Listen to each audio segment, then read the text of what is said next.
Seja bem-vindo ao novo bloco do curso Oxalá na Umbanda, né? E hoje então nós vamos falar sobre a história da criação. Antes de iniciarmos, eu vou pedir para você que ainda não se inscreveu, se inscreve no nosso canal Umbandeiros e segue lá a gente nas redes sociais. Faça do Umbandeiros seu canal de Umbanda dentro e fora do terreiro. Se você chegou até aqui, provavelmente você já conhece meu trabalho, já conhece o trabalho do nosso irmão Alex Costa, então, consequentemente, já deve nos seguir. Se não nos segue, por favor, faça isso. Bem, antes de iniciarmos isso, eu quero fazer uma pequena observação que é importante falarmos.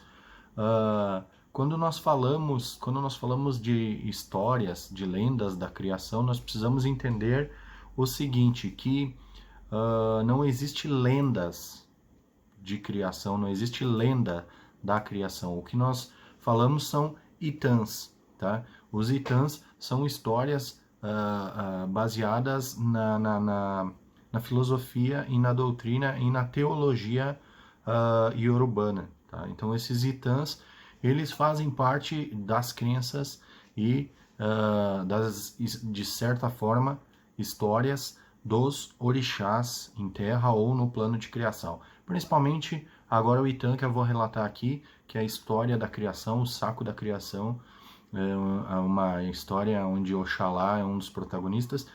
É importante entender que isso não é uma lenda, isso é a história da criação. Então nós precisamos ter maior respeito quando falamos dessas histórias.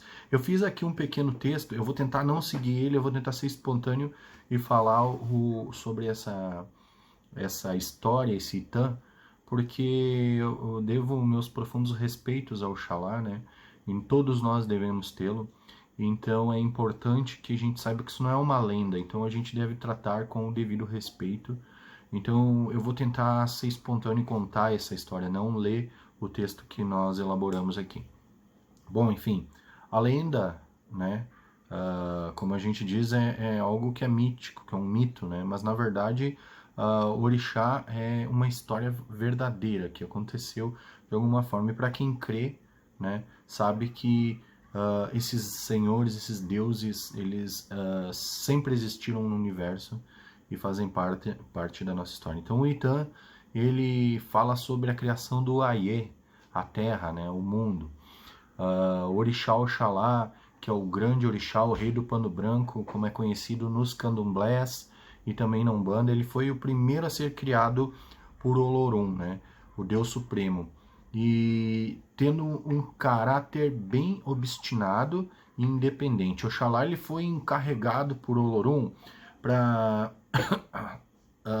criar a Terra, né, criar o mundo, né, com o poder de sugerir, que é o Abá, e o de realizar, que é o Axé.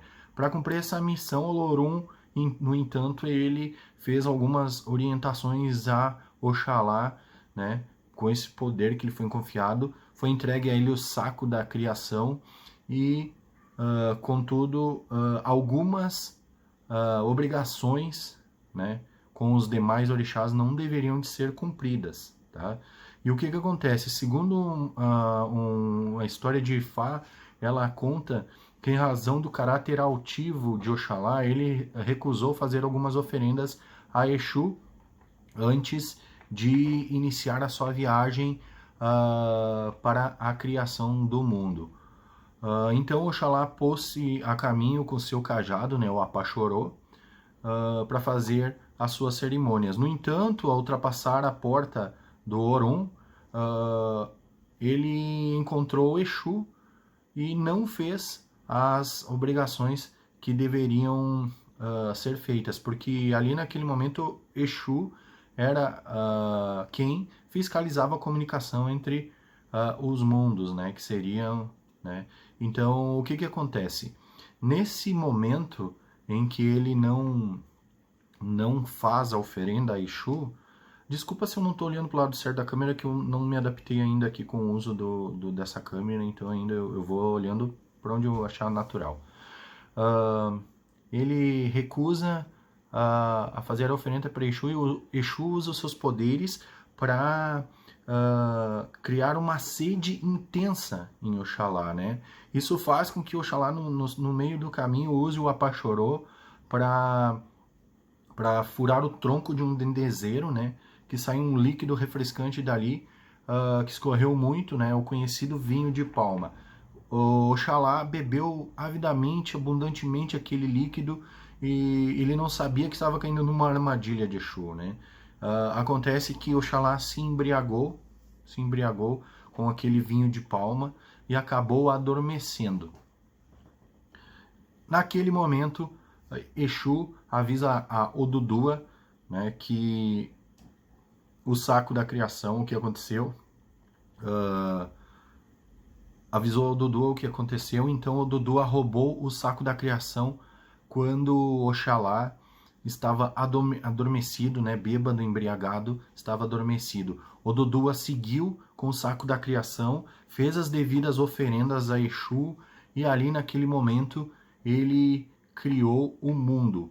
Odudua saiu ali numa grande extensão de água que havia e deixou cair uma substância marrom contida no saco da criação, né, que estava dentro do saco da criação, era a terra, né, que até então não tinha, era uma quantidade enorme de água.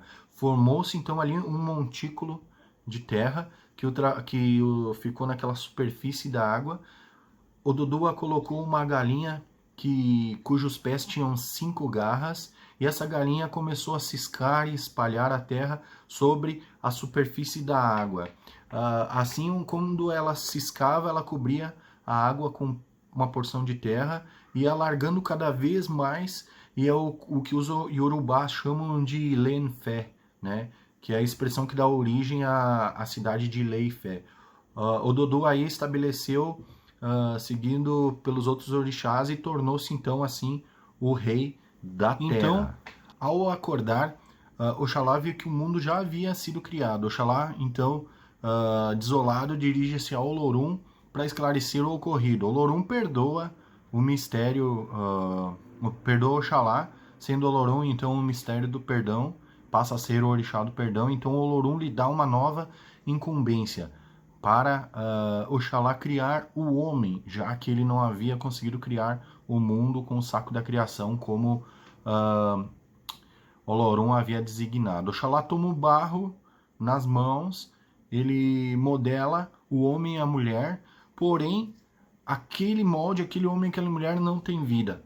Assim, ele também, preocupado com a situação, dirige-se até Olorum, chama para expor a questão.